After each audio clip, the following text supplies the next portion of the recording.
ဟုတ်မင်္ဂလာပါဗျဒီနေ့မှာကျွန်တော်တို့တူ Samsung J7 Prime လေးကို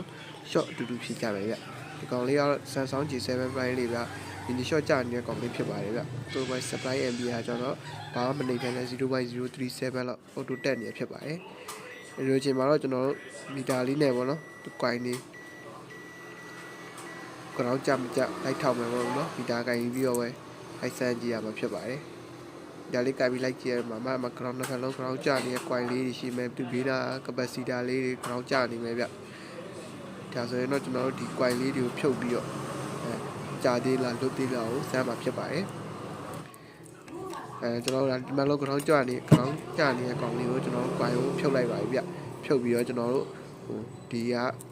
ရှိသေးလား ground နှစ်ဒီ coin ဖြုတ်လိုက်လဲ ground ကျနေသေးလားကိုကျွန်တော်တစ်ချက်စမ်းကြည့်မှာဖြစ်ပါတယ်ချက်စမ်းကြည့်အချိန်မှာတော့ coin ဖြုတ်လိုက်တဲ့အချိန်မှာတစ်ဖက်ကလွတ်သွားပြီးတော့ဗောနော်တစ်ဖက်က ground တော့ဆက်ကြနေသေးရဲ့ဗျ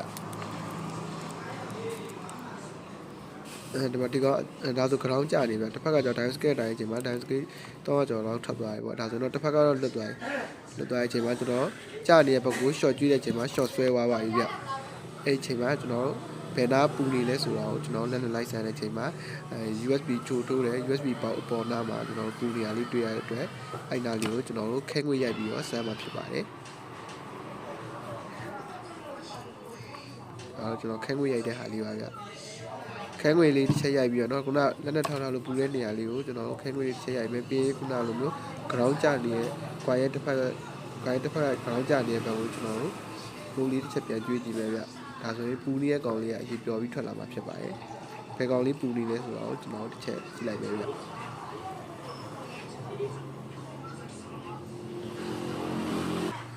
ဒါဆိုရင်တော့ခုနလိုကျွေးလိုက်တဲ့အချိန်မှာဒါ C လေးတစ်လုံး capacity လေးတစ်လုံးအရေးပျော်ပြီးထွက်လာဖြစ်ပါတယ်ကျွန်တော်တစ်ချက်ပြန်ပြပါမယ်နော်တစ်ဖက်ကနက်ကတော့ ground ကိုချိန်ခုနက coin ဖြုတ်ထားတဲ့တစ်ဖက်က ground ကျနေတဲ့ဘက်ကိုကျွန်တော်တို့အဲ့ဘက်ကိုအနီပင်လေးပေါ့နော် supply ကျိုးရဲ့အနီပင်လေးတစ်ချက်တက်လိုက်တဲ့အချိန်မှာတော့ဒီမှာ capacity လေးတစ်လုံးအရေးပြောလာဖြစ်ပါတယ်ဝိုင်းပြထားတဲ့ကောင်လေးဒါဆိုတော့ကျွန်တော်တို့အဲ့ခုနကြာအဲ့short ကြနေတဲ့ C လေးကိုကျွန်တော်တို့ဖြုတ်ထုတ်လိုက်ပဲเนาะဖြုတ်ထုတ်ပြီးတဲ့အချိန်မှာခုနက ground ကြနေတဲ့ဘက်ကိုကျွန်တော်တို့ dummy scale နဲ့ပြန်တိုင်းနေမမီတော့ဘူးဒါကြောင့်မို့ dummy scale နဲ့တစ်ချက်ပြန်တိုင်းနေရဗျအဲ့ဒီအချိန်မှာတော့သူ့ရဲ့တန်ဖိုးလေးပြန်ထွက်လာပါပြီသူ့ရဲ့တန်ဖိုးလေးပြန်ထွက်လာပြီဖြစ်တဲ့အတွက်ကျွန်တော်တို့ဒါဆိုခုနကဘက်က ground ကြနေအခုဆိုရင်300ကျော်ပြန်ထွက်ပါပြီအဲ့ကြနေတဲ့ခုနဖြုတ်လိုက်တဲ့ coin လေးကိုတက်ပြီးတော့ကျွန်တော်တို့ power ပြန်နှိုးကြည့်မှဖြစ်ပါတယ်ဒါဆိုရင်တော့ power နှိုးတဲ့အဆိုင်ဖြစ်သွားပြီဗျ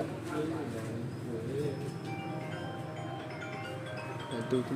ကြာသွားတဲ့ capacitor လေးကိုကျွန်တော်တို့စာကနာလေးနဲ့ပဲဖြစ်ဖြစ်ပူပြီးတော့ပူပေးပြီးတော့ပဲဖြစ်ဖြစ်ကလော်ထုတ်လိုက်တာဖြစ်ဖြစ်ခဲကောက်လေးနဲ့ထုတ်လိုက်တာဖြစ်ဖြစ်လုပ်ပူရတဲ့အချိန်မှာတော့ကျွန်တော်တို့ short လေးလွတ်သွားပြီသူတန်မိုးလေးလည်းပြန်ထွက်သွားပြီဖြစ်တဲ့အတွက်ကျွန်တော်တို့မှန်တဲ့ဆန်းမှာဖြစ်ပါတယ်သူ့မှန်လေးကတော့မကောင်းတော့ဘူးဗျမှန်လေးကကွဲထားတာဖြစ်တဲ့အတွက်မှန်ကတော့မှန်ပါလဲမရပါဗျ short ကတော့အဆင်ပြေသွားပါပြီနော်ဒါဆိုရင်ဒီ 7 price short ကြနေတဲ့ကောင်လေးပေါ့ model ကဟောင်းနေဖြစ်ပေမဲ့ကောင်လေးတွေကတော့အသုံးဝင်ပါသေးရဲ့ဗျဒီ short ရှာရေးဗီဒီယိုတွေအားလုံးပဲကျေးဇူးတင်ပါတယ်